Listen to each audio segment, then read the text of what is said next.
মামলা এখন খুব দ্রুত শেষ হবে। কেন শেষ হবে জানেন? কারণ দেওয়ানি কার্যবিধি আইনটি সংশোধন করা হয়েছে।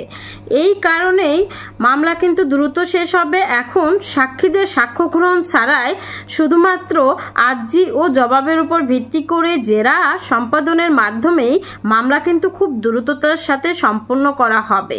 এছাড়া আমরা দেখি অনেক সময় উকিলরা কি করে, বিভিন্ন অজুহাতে বিবাদী পক্ষ উকিলরা টাইম পিটিশন দেয়, আদালতে সময় চায়, সময়ের আবেদন করার মাধ্যমে মামলা কিন্তু অনেক দীর্ঘায়ু করে থাকে। একটা কথা আছে যে একবার দেওয়ানি মামলা করে দাও, জমি নিয়ে মামলা টুকে দাও, 3 প্রজন্ম ধরে মামলা টানবে। এই কথাটার অবসান ঘটানোর জন্যই কিন্তু এই দেওয়ানি কার্যবিধি আইনটি সংশোধন করা হলো। জমি নিয়ে যে মামলার আইনটি, এই আইনটি সংশোধনের মাধ্যমে এই মামলা খুব দ্রুততার সাথে সম্পূর্ণ করা হবে, শেষ করা হবে, নিষ্পত্তি করা হবে। এখন কোনো আইনজীবী চাইলেও একাধিকবার একের পর এক কিন্তু এই টাইম পিটিশন দিতে পারবে না। এই টাইম পিটিশনের একটা সীমাবদ্ধতা এই নতুন আইনে দেয়া হয়েছে।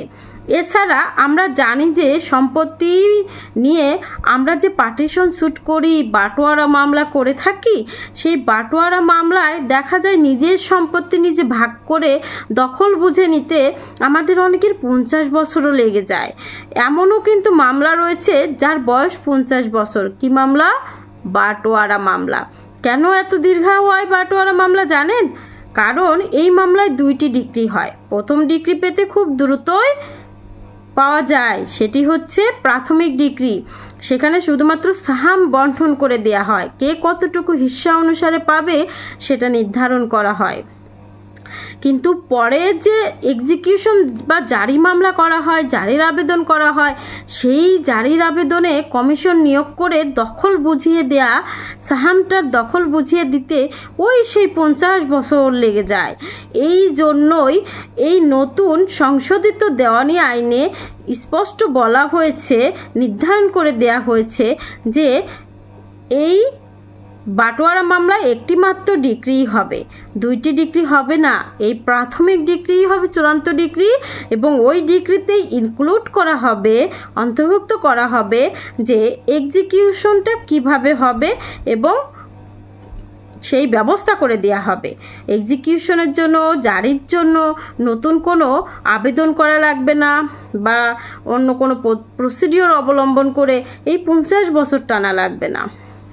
আসলে জমি নিয়ে এত মামলার জট, যার কারণেই কিন্তু এত দ্রুততার সাথে নিষ্পন্ন করার ব্যবস্থা করা অতি জরুরি। জমি নিয়ে মামলা করার ইচ্ছাই আমরা হারিয়ে ফেলি। আমরা অনেকেই মনে করি যে আমার আর কয় বছর বয়স আছে, এখন জমি নিয়ে মামলা করলে আমি তো এই জমি ভোগ করতে পারবো না, তাহলে মামলা করে কী লাভ? আমার সাথে এমন একজন ক্লায়েন্ট আছে, দেখা হয়েছে, সে বলে আমি তো 20 বছর ধরে মামলা টানছি, আমার জমির দাম হবে 3.5 লাখ, অল্প একটু জমি বাড়ি করে আসি, সেই জমির দামের থেকে বেশি টাকা আমার কোর্টে চলে গেছে, দৌড়াদৌড়ি, হয়রানি, তারপরেও আজও জানতে পারলাম না জমি আমি পাবো কিনা। আবার রায় পেতে কত বছর লাগবে সেটাও উকিল সাহেব বলতে পারে না। এই ধরনের হয়রানির শিকার যেন জনগণ না হয়, জনগণকে আর যেন না হতে হয়, এই জন্যই কিন্তু দেওয়ানি আইনটি সংশোধিত হয়েছে। তার মানে এটা আমাদের জন্য অনেক বড় ধরনের একটি সুখবর। এখন থেকে যারা মনে করছেন বয়স হয়ে গিয়েছে, জমি অন্যরা খাক, মামলা যে লাভ নেই বা তাদের শক্তি বেশি, টাকা বেশি, তারা সাবধান হন। এখন থেকে কিন্তু জমি জায়গা নিয়ে মামলা করলে মামলা দ্রুততার সাথে নিষ্পত্তি হবে। এখন থেকে কিন্তু আর হয়রানির শিকার এতটা হওয়া লাগবে না। আর আমার মনে হয় যখন কোনো মামলার ভিত্তি থাকবে না, মামলাটা একই হবে, তখন আরবিট্রেশনের মাধ্যমে মামলাটা নিষ্পত্তি করা উচিত।